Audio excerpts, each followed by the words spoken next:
Welcome everyone to another episode of Soul to Soul Connections with Jeni G. I'm Jeni G. Cousins, your host and producer of the show. Now, in order to catch my podcast and show, you're going to have to subscribe to my YouTube channel and my podcast in order to catch these interviews and all of the other content on my channels. I'm on over 16 different platforms and expanding. So one way or another, you're going to be able to catch this.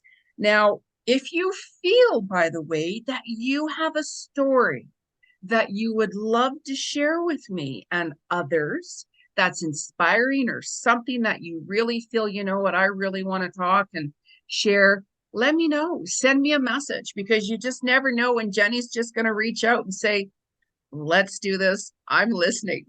So, on today's show, I'm going to first, before I introduce him, read you just a little bit of his bio. And you're going to understand why I had to talk to this gentleman and why his story is extraordinary.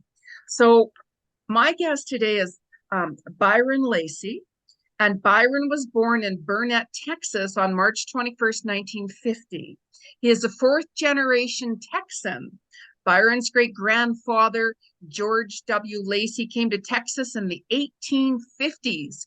George and two of his business partners donated the granite to build the current Texas state capitol. He also started a dog breed, which is now called the Blue Lacy, and is the state dog of Texas. Byron is a fourth generation abductee and had a relative that was institutionalized because she insisted little men came into her room at night sometimes and spoke with her. He was first visited in 1955 when he was 5 years old, and the visits have continued all of his life. Now, Byron is an artist, musician, and writer. He has also spent 13 years working for the Texas Department of Human Services, doing interviews of people for government benefits, and worked 3 years for Texas Department of Child Protective Services as an investigator of child abuse allegations. Now, Byron has used his knowledge from CPS investigating to investigate his own abductions and contacts. Byron's written 3 books. His poetry book is A Night is a Constant Lover, and sci-fi novel, sorry, sci-fi novel, Heroes and Villains Down the Halls of Time, The Legend of Spiny Weezer, and his nonfiction book, Chosen, Chronicles of an Alien Abductee.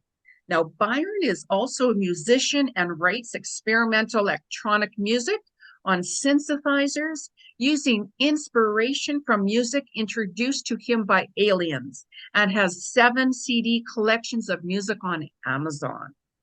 In 1976, Byron received a bachelor's BS in English, bachelor's, what is it, Byron? BS?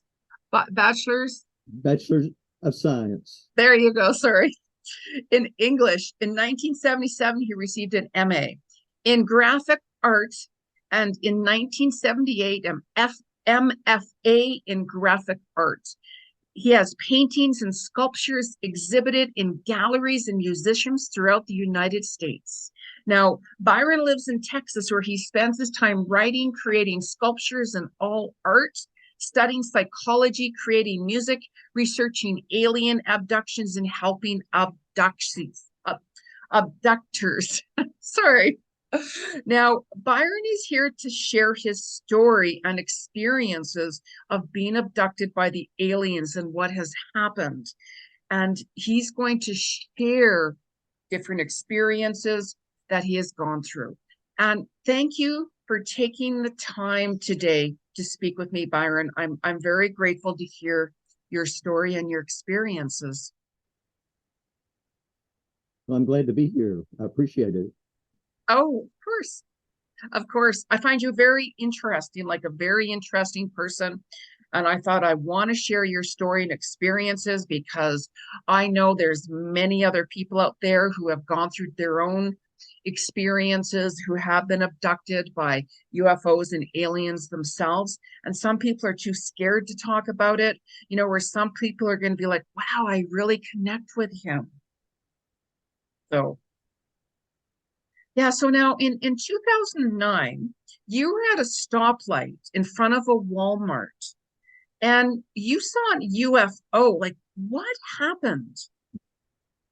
Well, it wasn't a UFO, but was stopped at this lot getting ready to go home after eating dinner in town, and a disc about a foot up and a foot across suddenly appeared at the end of the stoplight, and then it expanded to 6 feet or 7 feet across and up and down, and it was swirling like water, like the Stargate in the movie Stargate, only it didn't have a structure around it. It was like it was this solid water or plasma disc.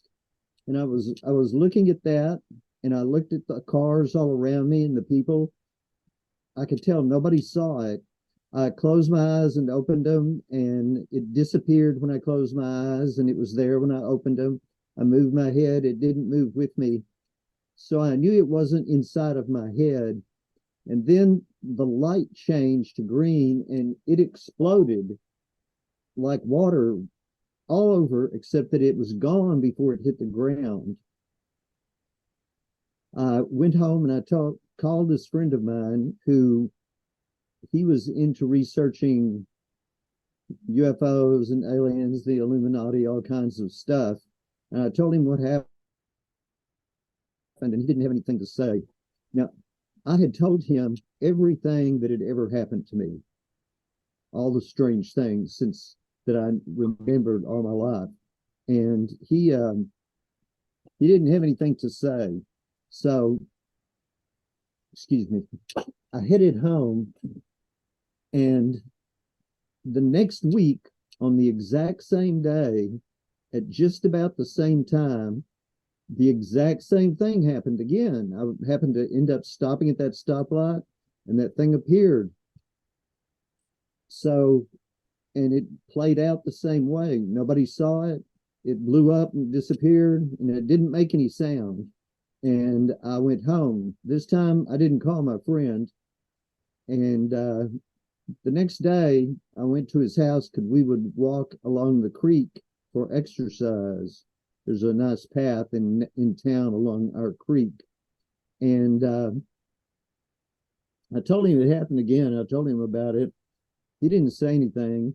And we got to his house and went in and sat down and talked for just a minute. Then I got up to leave, and I just couldn't leave without finding out what he thought. So I stopped and I said, hey, you haven't said anything. What did you think that was? Because he always had an opinion on everything. And he said, do you want to know? I said, well, yes, I want to know. He said, are you sure you want to know? I said, I'm positive. He said, all right, I think you're an alien abductee. Mm-hmm. And I said, man, you're crazy.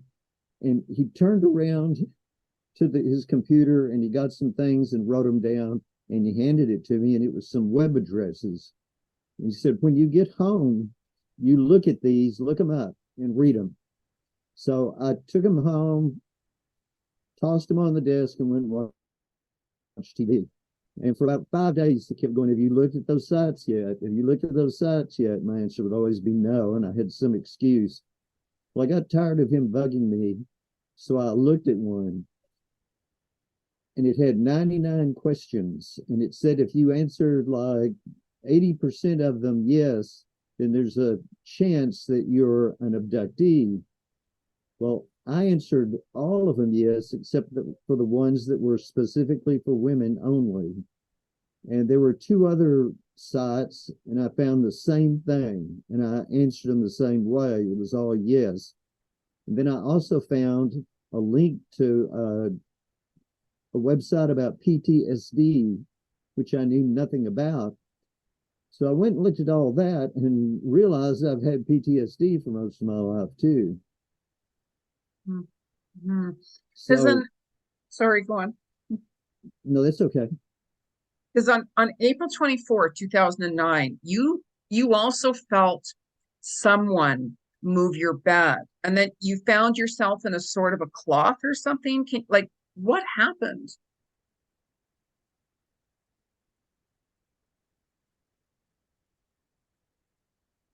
Was I in bed? Oh, Yeah. Yeah, you were in bed and you yeah, found yourself like in sort of a cloth or something. I was meditating. Well, I may not have the right story. There's so many of them. But at that time, I was meditating and I had a pillow over my head. And I was in a pretty deep trance, but all of a sudden I felt two hands around my ankles and they jerked me out from under the pillow. And the pillow was still there in the shape of if I'd been laying under it.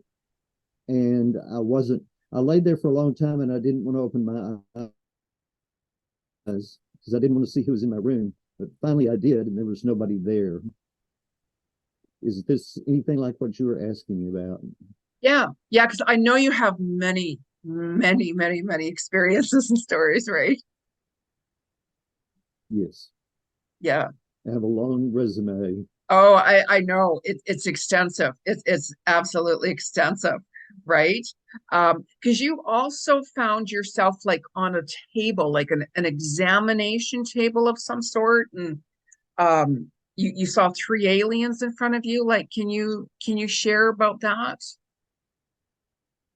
Yes, this was after I realized I was abducted, after I talked to Ace about it. And I decided we also knew pretty much that I had implants because so many things have happened to me that they had to know were going to happen ahead of time to rescue me. And well, I thought if they're doing stuff to me, they're bound to be getting something. So I should get something. It should be reciprocal. So I decided on a sentence I wanted to say over and over again. And I figured if nothing else, I would drive them crazy saying the same thing over and over, and they would do what I wanted. So I went out under in a clearing in my backyard. I live in the woods, sort of, and there's a clearing under the power line. And I walked back and forth, and I did it for 6 hours a day, saying, I want to know what you're doing to me. I want to know if I'm crazy. I want to know if this is really happening. What are you doing? I did that for 5 days, not six, 5 days. Nothing had happened. And then that night, I was supposed to play at a little restaurant near my house, the Country Kitchen, which is no longer there. But I had my guitar and I was going to sing some country music. And this was the first time I'd played in, God, 20 years. So I went in and started, and I started forgetting all the words, and I would make them up. So I was making up the words to all these songs, and everybody knew them. And a man came out of the audience, and he said, I play guitar. Give me your guitar and get your words out of your guitar case, and you just sing those words, and we'll finish up your set. And the last song we did was Hey Mr. Spaceman by the Byrds, which is sort of a country song, but it's about aliens. Well, I got everything loaded up and came home, and I tried to go to sleep. It was about midnight and I couldn't get to sleep. So I put in a CD that I meditated to for a long, long time that plays, it's not really ambient music, but it would be related to it. And it has a rhythm in it that helps put you into a lower state of consciousness or a higher state of consciousness, however you want to look at it. And I started listening to that, and all of a sudden, I was in a hammock, and the hammock was hung from side to side instead of end to end. And it felt like it had blankets in it, some blankets. And I even looked at one, and it seemed to have a pattern that would be like a child's blanket. And I put my hands back on the opening, and I pulled myself out, and I couldn't see very well. And I reached up, I was going to clean my glasses, and that's when I realized I didn't have any clothes on, just like when I'd gone to bed. And I didn't have my glasses on, just like when I'd gone to bed. Then I heard a noise. There was an open door, although it didn't seem to have any way to close it. So there was an opening and about 3 or 4 foot wide. And I heard a noise, and I had just realized that I was on an alien ship. In fact, I said, I got it. I'm on a ship. I'm on a ship. Yay. And then I heard that noise and I went, I'm not ready to see the aliens. Then everything went black and then back up, just like in a movie. And I was laying on this metal table, and there were these three little guys down towards the end, just like the ones I'd seen in Anthony in 1955. I mean, in Seagoville in 1955. And there was another being in there who was about 7 feet tall, and he had this biggish head, and he was wearing a robe. It was like nothing I'd ever seen before. And I was getting ready to freak out when he said, don't be afraid. He said it in my mind. He didn't say it out loud. But when he said it, my whole body just calmed down, because he had actually controlled my body. It wasn't his words that had made me feel good. Then I somehow split into two. I was on the metal table, and I was aware of that. And I was in my bed, and I was aware of that. And I was looking at me, like the whole wall was gone, and it was the ship. And I was looking at that, and suddenly the picture got narrower and narrower, where it was just me from my neck down to my knees. I couldn't see my head or my feet. Then it changed into black and white, or grayscale, like a black and white movie. And then I could see inside of myself, like an x-ray. And I related this to my friend Gerald Sims, and he told me that the aliens can see an x-ray, and they can make us see an x-ray if they want to. They can project anything into our minds that they want to do. And he's the alien hunter, and he helped me a lot to get used to all of this. He is in Houston. I got in touch with him. Anyway, I could see inside of my body, but I couldn't see the aliens. They were just off screen, and I couldn't see the big guy. He was off screen. And then they put a tube up into me, and I could see that, and it went in about 2 feet. And then I was wide awake in my bed, and I rolled over and went to sleep, which is very unusual. It always takes me 30 minutes to an hour to go to sleep, and in fact, it had taken a long time before this happened. But right after that, I just went right to sleep. Then I woke up in the morning, and I went, wow, I was on the alien ship. I've seen the aliens. And then I started crying, and I didn't feel sad. I didn't know why I was crying. I cried for a good 30 or 45 minutes, and then finally it shut off.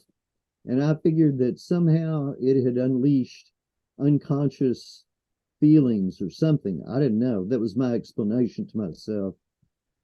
Then later that day, well, after the crying went over, I drew the guy that I saw on a piece of paper that I kept by my bed to write anything down from dreams. I drew his picture as best I could. It's sort of childish looking.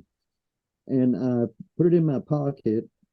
And later that day, I went over to my friend's house, and I told him what had happened. And then I said, now, I know this had to be a dream, because I drew this guy, and there's nothing like him anywhere, I'm sure. So he got it, and then he turned around to his computer and typed in, turned back around, and he said, look, and there was just like my drawing, only it was that a child had done, the same creature, and it was called a mantis being. So, and I also knew from several other times that I've heard this voice, that it was his voice. So he had talked to me before I even knew he existed. Wow. So I found out that was real. Yeah. I mean, you would sense it. I mean, it's not like the normal person has those types of dreams, like we all have our dreams and messages, but that's very real. Like that is something very real, Like, did you ever sense like, or have that feeling before that something was going to happen, or that you were, you didn't know what it was, but, because sometimes we have that, I don't know what's going to, I get that, I feel there's something going to happen to me, and all of a sudden I'll hear dates and I'll write it down, and then something more extraordinary happens that day, or, things like that. Do you ever feel watched by the aliens and such, or like have that? Well, I know I'm watched by 24/7, Yeah. but for a while, I would start feeling really sped up, and it would feel like I'd be driving 70 miles an hour, the speed limit, and it would seem like I was crawling along. And that night or the next morning, I would wake up with bruises or punctures. So for a little while, I was knowing before then that I was going to be abducted or Mm-hmm. contacted. Yeah. Do you ever have nightmares, like, of like your experiences, like you wake up like screaming, like, oh my God, what's just happened? Like, out of fear in that, or? I used to have tons of nightmares, but I've not had any nightmares in a long, long time. Yeah. Where like your nightmares like more kind of connected with their energy and what they have done to you and such like that, or? I don't think one of my nightmares that I remember very vividly is I was in this big deserted city and I realized somebody was following me. And I ended up going up on top of a building that had so much dirt piled up on it, it was like a mountain almost. I climbed to the very top and it followed me and it looked like a human and it wouldn't get away. I ended up picking up a rock and pounding its head in and killing it. And then I woke up instantly and I was late and I had to go to work. So Wow. I go to work feeling like I've just killed somebody. It was very interesting. Like, are you okay, like, to communicate, with them right now? Or do you want to be like, you know what, I just want to stop all this and cut off any and all communication at all? Oh no, they've saved my life 10 times. Yeah, I don't want them to go away. I yeah, wouldn't be here. I yeah, made it when this all happened. I made a long list, which you've had the resume of everything yeah, that ever happened. I started going, this wasn't God, this wasn't angels, this is all aliens. It's a pattern. yeah, And just knowing that they'd say me so many times, yeah, yeah. What do you think they chose you? Like, do you have any inclination of why me, like, at all, or just? I I'd asked so many times. I had a reading done by this lady in England, and she would do it on a tape recorder and an MP3 and send it to you. You'd send her questions and some numbers and stuff. And she said, now you're going to think, and it was right at the end of the reading. Well, first off, let me say, I had had two different readings in 2 years, and everything she had told me had come true. And this was towards the end of the year, and everything had come true except this one thing. And of course, it couldn't really come true in a sense. It wasn't something that happened to me. She said, you're going to think this is funny. And she made this sort of British laugh. And she said, you're one of them. Yeah, And so I decided she's been so right about everything. I'm going to try and find out yeah, if I can feel that. And I got into a deep trance and I thought about the way I've never fit in, the way I'm different from everybody, the way I was different from my whole family, just all this kind of stuff. I thought about everything. And I suddenly, intellectually, I thought I probably am. And then I started feeling like I was. And I was in a really deep trance, but all of a sudden, I couldn't feel my heart. I couldn't feel my breathing. I couldn't feel anything. I didn't feel my body, except I did feel two fingers that reached into the very back of my skull where the brain and the spine meet. And it grabbed hold of me. And I was an orb, and it pulled me out. And I was in this immense blackness. And then a grid of light appeared in front of me, and I think it was there to give me a focal point. I could actually see 360 degrees, which I can't even conceive of now, even though I was doing it. I can't even imagine it. And then there were three beings that looked like men in robes, except everything was made out of light. And they were up against this grid, and I figure they would have been 7 or 8 foot tall if they were standing up. And a disincarnate voice said, "The Council of Three." And then it was gone. And the one in the middle, who I could tell he was speaking for all three of them, he said, "We've been waiting for you to discover this. We're very proud of you." Mm-hmm. And then all this information started pouring into my head super fast, and it actually made a sort of a screeching sound, like when you used to dial up a computer through the phone lines to the internet. Yeah. It was just like that. And I couldn't really hold on to anything. I held on to one idea, and then it was all gone, and I was awake in my bed. And the idea that I held on to was, it had said, "The interest on your debts are the chains of your slavery." So for 3 years, I put all of my extra money and everything onto credit cards and got my car and got totally out of debt because it just seemed very important. Yeah. And over time, different things have suddenly, it's almost like I have an idea, but I'm going, there's no way for me to have that idea. It's from some of the things that I was put into me. Yeah. Yeah, because back in 1955, you had mentioned you had a memory of being in contact with the aliens. You call them pirates? I didn't know any difference. Yeah. We didn't watch aliens on TV. My parents never talked about them, although they knew about them, I'm pretty sure.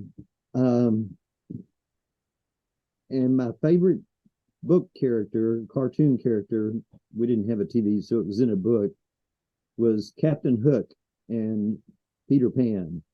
Well, I was in bed. Mom had just put me to bed, and she had left and asked if I wanted the light in the hall left on. And I said yes. So she left the light on. And then I turned around to lay down, and there were three little men or beings standing at the foot of my bed. It came up to their chest, their shoulders and head was showing.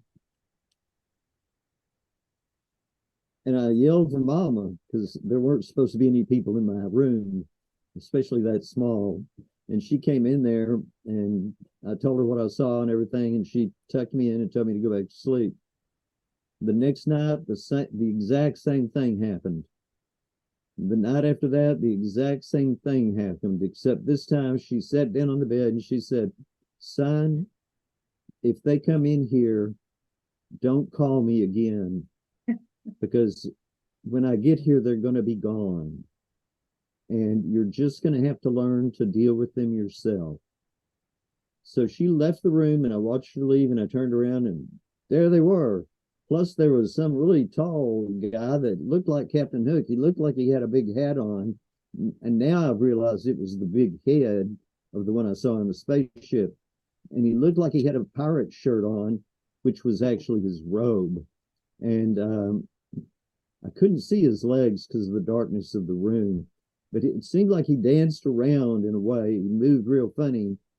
And the bed started twirling. Well, first, I couldn't move. Yeah.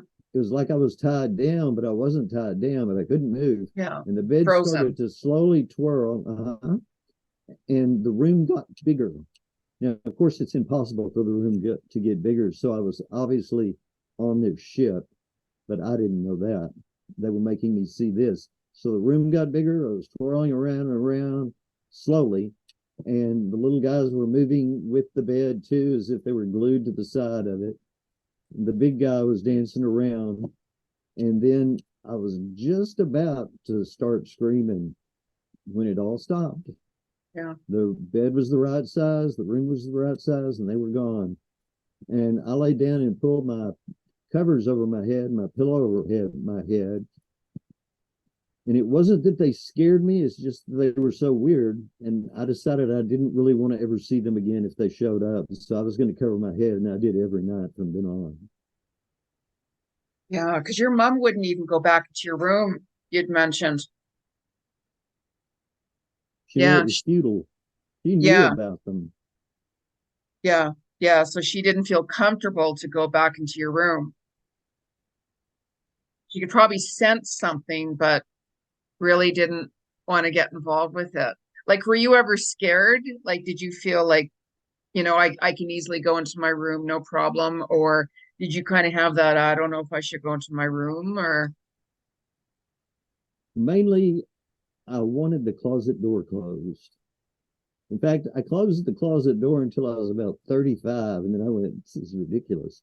So I purposefully started leaving the closet door open, and nothing happened. But that was the main thing about my room is I wanted the closet door closed. yeah, And I never saw them come out of the closet. I don't know why, but that's the way I felt. yeah, yeah. So now in 1963, you got hit by a car when you were on your bicycle. What happened? It's funny. Everybody was telling me that it was a miracle right after it happened. When I'm going, because I'm riding on the street with a bike in front of me and a bike behind me, and I noticed this car has just crossed over the yellow line and is coming straight for me, and I didn't even know what to do. Then I was on the ground and I was rolling backwards, and I would see the tire, the bumper, the light, the sky, the ground, the tire, the bumper, the light, the sky, three times, and then my body straightened out all on its own. I couldn't move. In fact, if I could have moved, I would have killed myself. Yeah. Something, I would have messed it up. I couldn't move, and my body straightened out, and I flew between the top and the second wire of a barbed wire fence. And they're about a foot apart. And I got a little cut on my arm. And I landed in the pasture, which had thick grass, which actually burned the next week. And at a visit, the doctor said if that grass had been burned before I fell, I'd have been dead because it cushioned my fall, maybe. That was his opinion. Mm-hmm. Well, I couldn't find my glasses, and this policeman was standing there, and he was the crossing guard, sort of. And he held me down and wouldn't let me get up. He said, "You could be hurt and not know it." And he found my glasses and put them on me. And he said, "I've called an ambulance, and they're on their way, and they're going to pick up the mother." So they got there very quickly, and they put me in the ambulance. Even though I tried to walk, they wouldn't let me. And I did have a sprained ankle. So they put me in the ambulance, and we drove to Kaufman. We lived in Stigaville. We drove to Kaufman, and my father met us there. He had gotten off work early. And both of my parents were sort of shook up, even though I wasn't. So it turned out I was hit by my teacher's husband. Oh, wow. Yeah. And Dad said, and they brought me some tulips and some divinity, and I'd never had divinity candy before, so I thought it was fantastic. So Dad told me that they had bought me a new bicycle, and I said, I don't want a new bicycle. My bicycle is perfectly fine. And he said, "Okay, well, just wait till we get home," because he didn't want to argue with me, and I can be stubborn. So I had to spend the night to make sure that there weren't any injuries that weren't showing up. They gave me a tetanus shot. They didn't do any x-rays, and the next morning I was fine, and by lunch I was able to go home. And Dad had come and got me, and Mom was with him, and he had skipped work again, which was unusual. So we, or not skip, but taken off. we got to the house, and we're just about to get to the house, and he starts talking about my new bike again. And I once again start telling him, I don't want a new bike. My bike's great. Now, in those days, bikes were made out of steel. They weren't aluminum. Yeah. They were steel, and they were hard. And we pulled up to the house, and there was my new bicycle, which was an American Flyer with streamers, a light, a pumper, the gas tank thing, fake gas tank that they had on them, red and white, beautiful big bicycle. And I said, we got on the porch, and I was looking at it, and I go, wow, now I've got two bikes. And my father said, come with me. And he led me around to the side of the carport. And there was the bike, and it was leaning against the wall. If you had looked at it from above, it would have been like that, like a crescent moon, with the seat, the very center of where it had gotten hit and bent like that. And I laid it down on the ground, and it was about 1.5 feet. The seat was about 1.5 feet off of the ground, when the bike should have been laying mostly on the seat and then leaning on one wheel. So somehow that bike got hit, and I didn't. Wow. My only suspicion is I wasn't on that bike during the brief second that it got hit.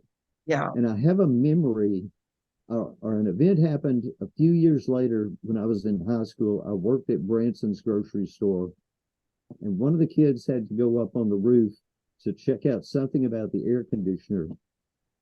And I went with him. And it's a 20-foot tall building, or more than that, a huge building, an old brick building. And I suddenly knew exactly what it looked like up there before I got up there. And I even knew that there were two old air conditioners that were just disconnected and shoved over to the side. And sure enough, that was the case. Well, later I had a brief memory of being on the ship, flying from where the bike was in an arc over the store, like they were letting me see it, and then back. But I don't remember any of that clearly. Did So you that, I think, is what happened. Like whenever you knew or had that really strong sensation you were on the ship, did you see anything on the ship, like what it looked like inside, or It was just very plain. There was some kind of plain? box. Yeah. Plain, very plain. There was some kind of box in the center with one of them sitting at it.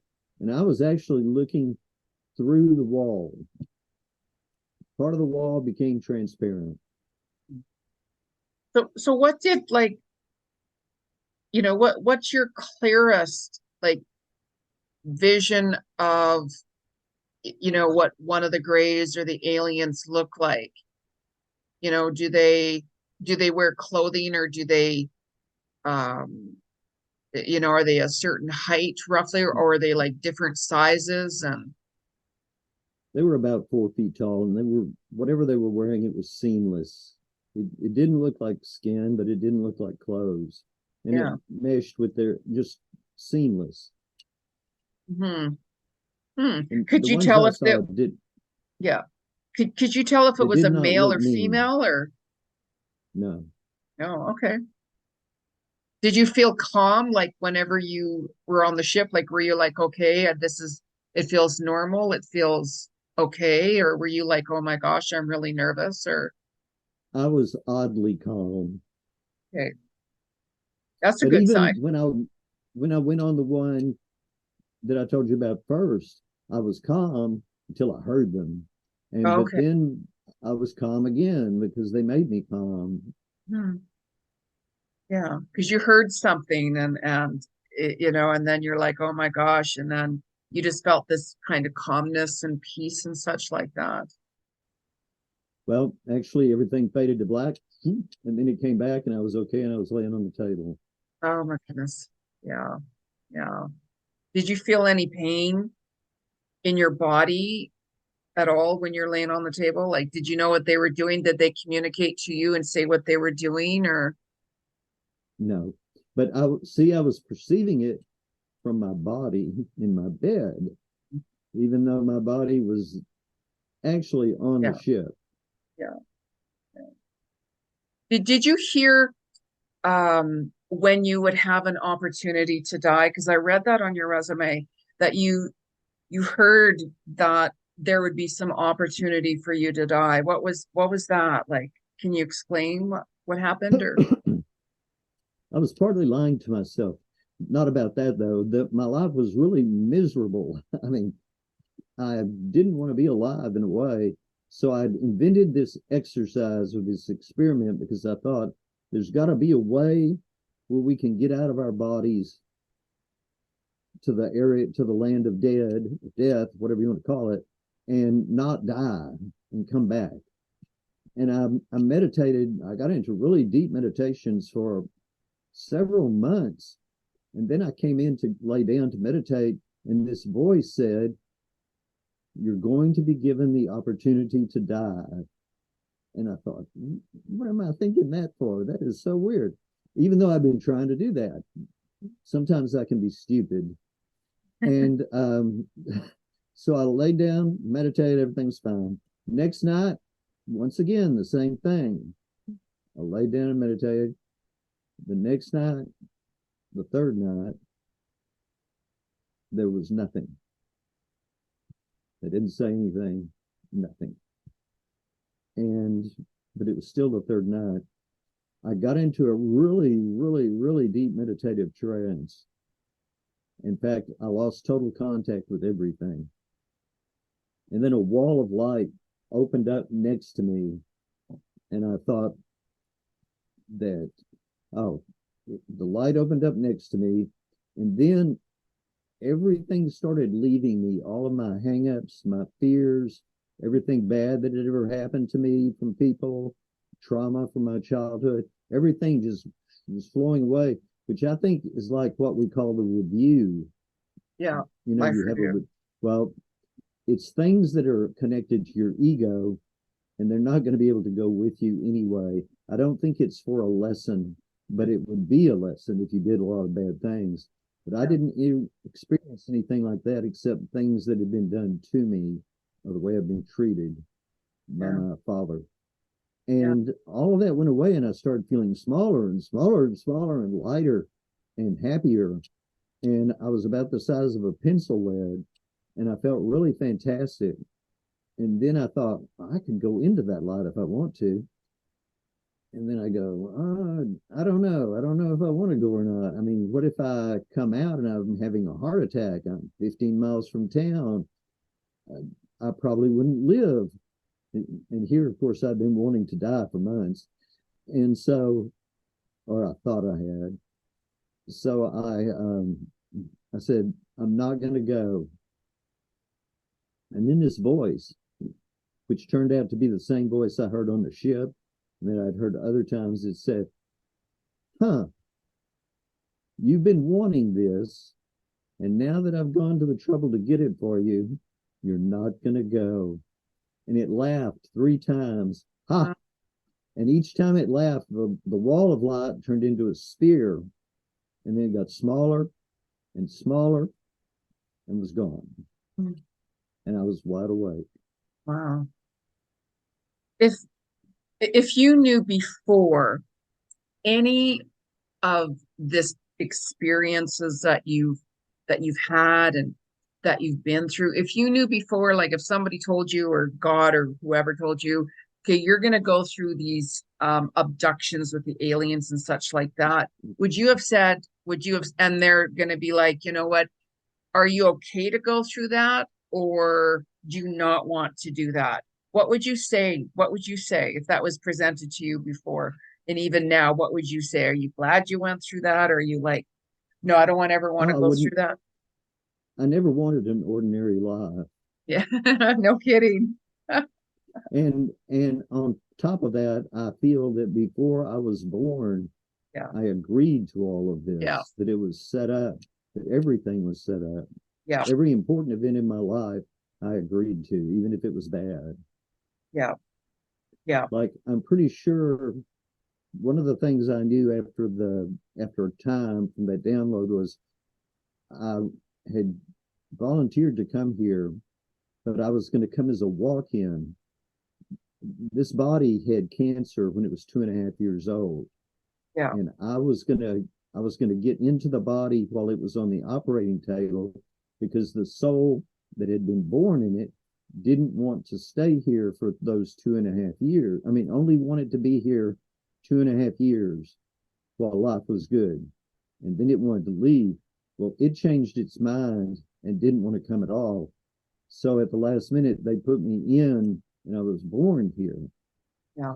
And Yeah. if I had been a walk-in, I would have had many more psychic abilities than now. Yeah.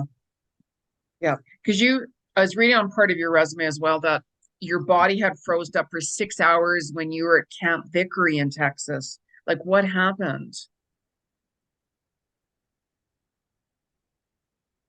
Oh, well, we had been out playing guitars. It was on a weekend, and we played guitars every night, but we stayed up extra late, and the few kids that stayed there were up, excuse me, with us. And I would sing and play guitar, and the rest would play guitar, and some would sing with me, and then somebody else would sing. Well, we went to bed about 1 o'clock. We stayed up extra late. Everybody had to go to their rooms, go to bed. I got in bed, turned over, and the sun was coming up. It had somehow taken me 5 hours to turn over, and I had had no break in consciousness and no awareness of the amount of time. And I was wide awake and felt like crap. No other way to explain it. And you had spider bites all over your body and such. The whole time we were there, I would get spider bites, and they were going, oh, there's spiders, and they're living in the blankets. I looked over those blankets; there were no holes in them anywhere. Nobody else was getting spider bites, and they would be large whelps. As long as I didn't touch them, they were okay. If I touched them, they would itch. The first one I touched, and it itched like crazy, so I didn't touch them. Wow. Because I read that there was like a mass abduction at Camp Vickery in 1969. Like how did you find that out and such? When I found out I was an abductee, and now I call myself a contactee because I actually have had contact with them lots of times. I went to a meeting thrown by a Dreamland festival thrown by Whitley Strieber. I think it was in Memphis or whatever town Elvis was in, when he No. was born or when he grew up. And I met a woman there who was a nurse, and she was studying hypnosis, and she'd been doing it for quite a time. She wanted to hypnotize abductees and work with them, help them get over trauma and stuff like that. So I said I wanted to be hypnotized and see if I could remember some stuff. So she did. The last day we got out a little bit early, so we went to her room or my room, I can't remember which, and she put me in a trance. And I'd said I wanted to remember if anything had happened at Camp Vickery, and that's when I got into a deep trance with her, and suddenly I could see the camp was built around what had once been a pasture. So it was a big, wide area with one street light. And in that wide area, there was a ship, and they were getting out and getting the people from the cabins, because there were 5 or 6 people in each cabin, and they took them and lined them all up. And I believe that I asked one of the aliens, even though I didn't realize, I asked him if they were doing this because of me, and he said, "Oh, no, no, that doesn't have anything to do with it. We were going to be here anyway." So, and I don't know if they were alleviating me of guilt or telling the truth. And then that's all I think I remember. We went on the ship, but that's basically all I can remember, at least right now. Wow. Because you made a report to MUFON in July 18th, 2017. What made you contact them? And can you also, too, by the way, explain for those who don't know, what does MUFON stand for? And who are they? Mutual UFO Network, I think, and they're throughout the United States and maybe in other places now. And they take reports of sightings of UFOs and of contact, and mostly sightings, but they'll also take a report about um, someone being abducted.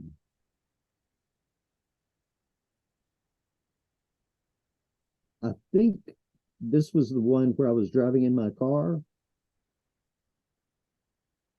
and I was driving in my car. Oh yeah, I'd gone over to this friend's house, and I was driving in my car home. He lived quite a long way, and I suddenly realized, well, no, a black car, sort of a SUV, got in front of me, went around me and got in front of me, and it started going faster and faster. This happened even if it's not the right story. And I started going faster, and I'm going, what is wrong with me? And why am I going faster? It's like, but it was some compulsion, or I thought, then I thought, I'm not even pressing down on the gas pedal. When my car was going the same speed as them, and then there were no street lights hardly at all around us. I couldn't recognize anything. When we went around a big, wide U-turn sort of curve in the road, and there's no curve in that road. The road I was on, Appleby Sands Road, is just a straight road. And then we were going, then suddenly, if I'm confused, it's because it was confusing. Suddenly it was gone. The car that was in front of me was gone. And I could see a light up ahead, and I was coming to a crossroad, or a T, and I did. And there were arrows for both ways of which the ways the road go, and a road number. And I wasn't even familiar with that road number. So I turned to the right, and I went on back to where this road went into another one, which was the road that went out to my friend's house. So I called him on my cell phone, and I told him what had happened. And he ended up telling me about seeing a UFO in a field.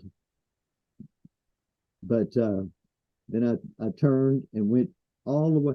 I was all the way back to town again. Then I went home. So I had 30 or 40 minutes that aren't accountable for. And when I got inside, not that night, but the next morning, I found 2 punctures on my chin, where if I shaved, and I usually did a little bit, I would see them. So they were right there and obvious. And that's when I called MUFON about them. Okay. And told them that I'd been abducted. And I told them I'd been abducted before.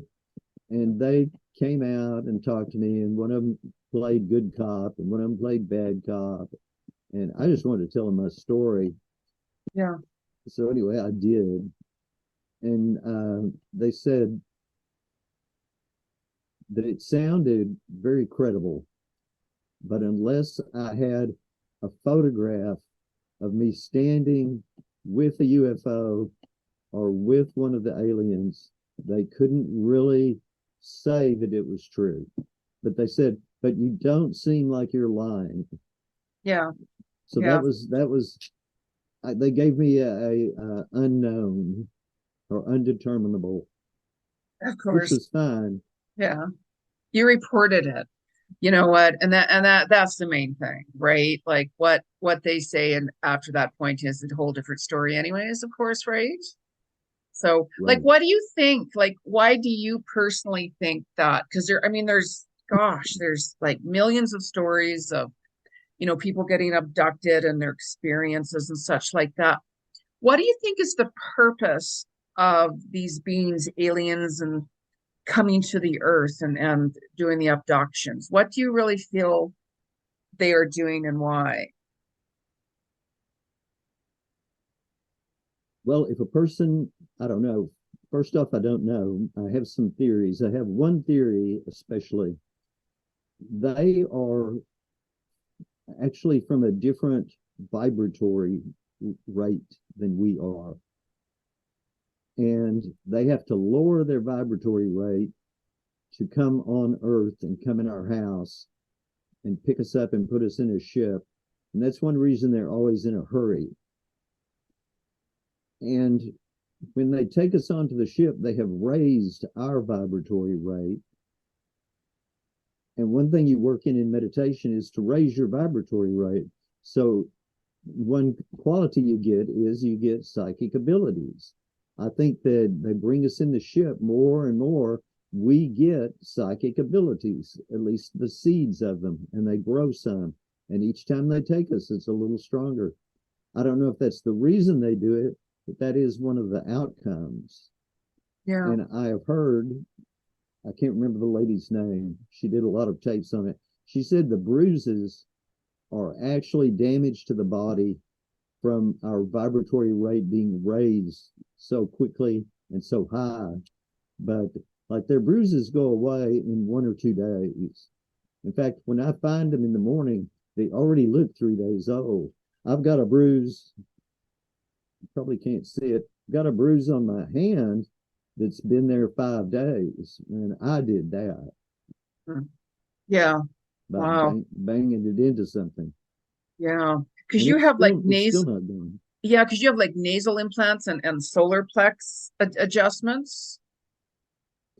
Yes. What like The and the reason I know I have this is what happened about the nasal implant.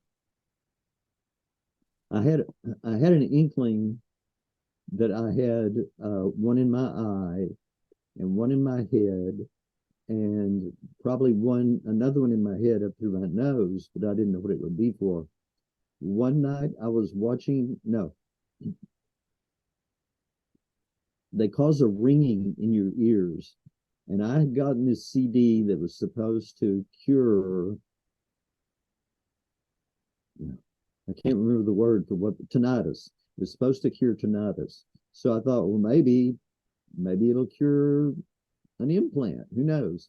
So I listened to that CD. You were supposed to listen to it once a day or 3 times a week. Well, I listened to it 3 times a day, every day. And one morning, my head was totally silent. The first time I'd ever remembered there was no sound in my head. And I was really overjoyed that it was gone. I sat down to watch TV. I was watching a television show, just a plain one, but one I liked. I can't remember what it was. And then all of a sudden, it was the halfway through the next show. Like somebody had cut the two and jammed them together and put it on the air. And my nose, my head felt like it had been pumped full of air and it still had it in there. It was, and my nose burned as if something had been shoved up in my nose. And the tinnitus was back louder than it had ever been before. So I realized they had somehow appeared in the room, and for 3 days I could breathe better than I've ever been able to breathe before. So they had put some kind of super antihistamine into my nose, into my nasal passages, and shoved something up in there and put in what I had broken. So I decided never to try breaking it again because it wouldn't be worth it. And so they had come in my room, in my living room, and had done all that to me, and then had wiped out my memory of all of it and left me with the memory of the 2 shows being stitched together in the middle. And it was really loud. I thought it would be better in the morning. In the morning, it wasn't better. And it was either that night or the next night that I got into a meditative state. And I said, listen, you guys have messed up. You need to come adjust this because it's way too loud and I don't like it. I don't care if you're putting it in there, but I don't like this noise. Then once again, I started losing contact with everything, my heart, my breathing.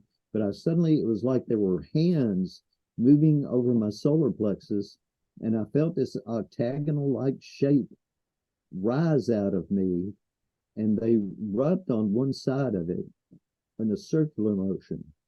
And I started feeling a lot better, and the sound got lower, and then they brought it up just a little, and then they quit, and the whatever it was went right back. Now I checked for it when I got out of there, and it wasn't there.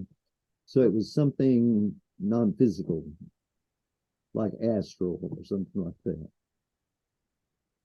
Wow. Because I mean, like you have like such incredible experiences and stories. I mean, gosh, I could talk to you for hours, like literally, you know. And if somebody wanted to, like, because I know you have a ton of information. I've read it and reviewed it even myself. So if somebody wanted to like read your books and read more about you and such like that, what is the best way for them to do that or to contact you? You can get to the books on Amazon, and they may be on some other bookstores, but the best way is just to type in my name, Byron Lacy, or you can go for the long title, Chosen Chronicles of an Alien Abductee. And it's in paperback and it's also electronic. And I think if you have Prime, you can actually get it free when you buy another book. And I still get paid.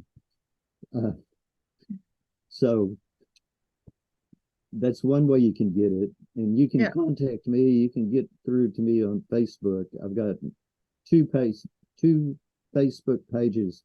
One of them is Byron Lacy, author, which I don't look at very much. So the other one is just my regular Facebook page, which is the easiest way to get to me. And then there's a third one that I don't remember what it is. And there's a fourth one that belongs to somebody stole. So it's been hijacked. Yeah. I mean, we'll put the links, like below in the description box anyways, of course, where people can contact you. And because your resume is extensive. Like seriously, I could ask you a lot of questions. And for those of you out there who would like to see Byron come back live and ask him some questions, let me know. Like, make some comments below and let me know, because you never know. Byron might very well come back in the new year and y'all can ask him some questions and such like that. And it's been such a pleasure chatting with you today, Byron, and Thank hearing you. about like even just a little bit of your experiences. I mean, we could talk for hours and go over like all of your experiences, because you've got so many, right? Like if somebody went to you and said, "Oh my gosh, Byron, I know I've been abducted. Oh my gosh, what do I do?" Like, what would you say to that person? Well, first I'm telling them there's nothing you can do. If they want to take you, they're going to take you. If you were in a steel box welded shut, they would take you out of there because they just put you into a different dimension and pull you out. The best thing to do is think about everything that's happened to you and see if you can find anything positive in the experience. Yeah. See if your spirituality is increased, or it could be something you don't even relate to being abducted. Yeah. Wow. Wow. That's amazing. And Byron, I'm really happy that we had this opportunity to have this chat today, and even a little bit of an interview, because we've only just really kind of scratched a little bit of surface here, right? So that's why, I'd love to have you back on at another time and expand our chat and our talk and such like that. It's extensive, I'd and be glad to. yeah, yeah. And I want to thank everyone, of course, who tunes into these weekly episodes, and make sure that you subscribe to my podcast and YouTube channel in order to get notifications on these interviews and my extraordinary guests, who I call it, who I've interviewed and who is coming on. And if you think and if you feel you want to share one of your stories, by all means, reach out to me, because you never know when I'm going to reach out and say, let's have a chat. Let's share your story and your experience with others. And I want to thank you again. I'm Jeni G. Cousins, host and producer of Soul to Soul Connections with Jeni G. And again, I want to thank my extraordinary guest, Byron Lacy, for taking the time for coming on to today's show. Thank you, Byron. Thank you. Take care, everyone.